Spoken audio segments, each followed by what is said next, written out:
एक ऐसा गांव जहां आज भारत का तिरंगा लहराता है, लेकिन एक वक्त था जब इस जगह पर पाकिस्तान का कब्जा था। ये वही जमीन है जहां भारत के 3 अमर शहीद भगत सिंह, राजगुरु और सुखदेव का अंतिम संस्कार हुआ था। तो सवाल ये है, पाकिस्तान ने इस जगह पर कब और कैसे कब्जा किया था और इंडिया ने इसे वापस कैसे हासिल किया। आज हम जानेंगे इस गांव का पूरी कहानी सच्चाई के साथ।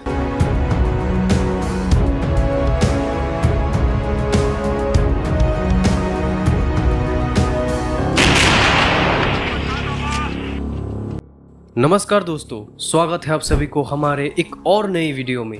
जब भी इंडिया पाकिस्तान की बात होती है तो लोग कश्मीर और करगिल को याद करते हैं, लेकिन पंजाब के फिरोजपुर शहर के पास एक छोटी सी गांव हुसैनीवाला, ये सिर्फ एक गांव नहीं है, ये भारत की आज़ादी, बलिदान और 1965 के युद्ध की एक बहुत इम्पोर्टेंट कहानी से जुड़ी हुई जगह है। साल 1947 ब्रिटिश ने इंडिया को 2 देशों में डिवाइड कर दिया था, इंडिया और पाकिस्तान। लाखों लोगों को अपना घर छोड़ना पड़ा और पंजाब सबसे ज्यादा प्रभावित हुआ। इसी पंजाब में एक रेलवे लाइन थी जो फिरोजपुर को लाहौर से जोड़ती थी, लेकिन पार्टीशन के बाद बॉर्डर बन गई और हुसैनीवाला भारत के हिस्से में आ गया। यह जगह बहुत इंपॉर्टेंट थी और इमोशनल भी।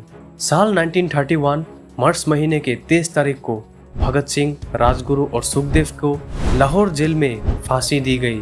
ब्रिटिश सरकार को डर था कि अगर लोगों को पता चल गया तो आंदोलन और भड़क जाएगा, इसलिए रात के अंधेरे में उनके बॉडीज को चुपके से ले जाया गया और हुसैनीवाला गांव के पास सतलुज नदी के किनारे उनका जल्दी अंतिम संस्कार किया गया।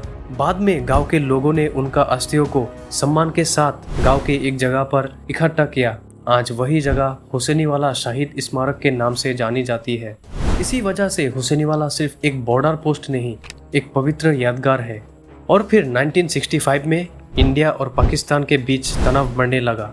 कारण था जम्मू एंड कश्मीर के राजा हरि सिंह ने भारत और पाकिस्तान के साथ एक एग्रीमेंट के तहत जम्मू एंड कश्मीर को एक अलग इंडिपेंडेंट स्टेट घोषित कर दिया।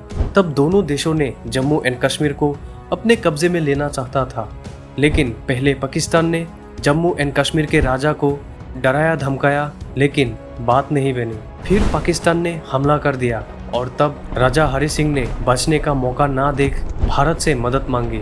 लेकिन मदद के लिए भारत आर्मी को तभी भेज सकता था जब जम्मू एंड कश्मीर भारत के हिस्से में होता। तब एक एग्रीमेंट के तहत जवाहरलाल नेहरू जम्मू एंड कश्मीर को भारत के कब्जे में ले लिया और इंडियन आर्मी को कश्मीर में भेज दिया गया। और कश्मीर में घुसकर इंडियन आर्मी पाकिस्तान की घुसपैठियों को बाहर कर दिया।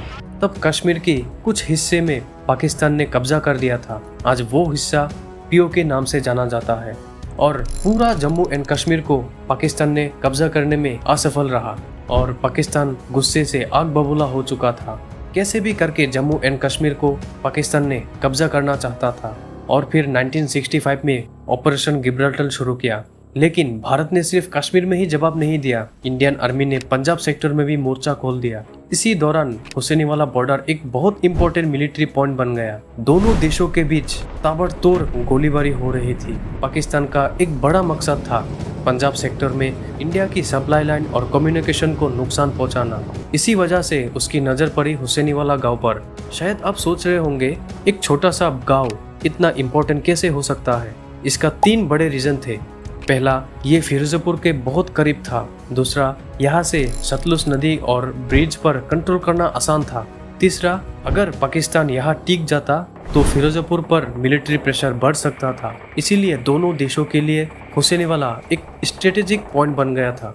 युद्ध के दौरान पाकिस्तान ने हुसैनीवाला सेक्टर में तेज हमला कर दिया और लड़ाई के बीच इंडियन आर्मी ने कुछ पोजीशन से टेक्टिकल विड्रॉल किया था और इसी दौरान पाकिस्तान ने हुसैनीवाला पर कब्जा कर लिया।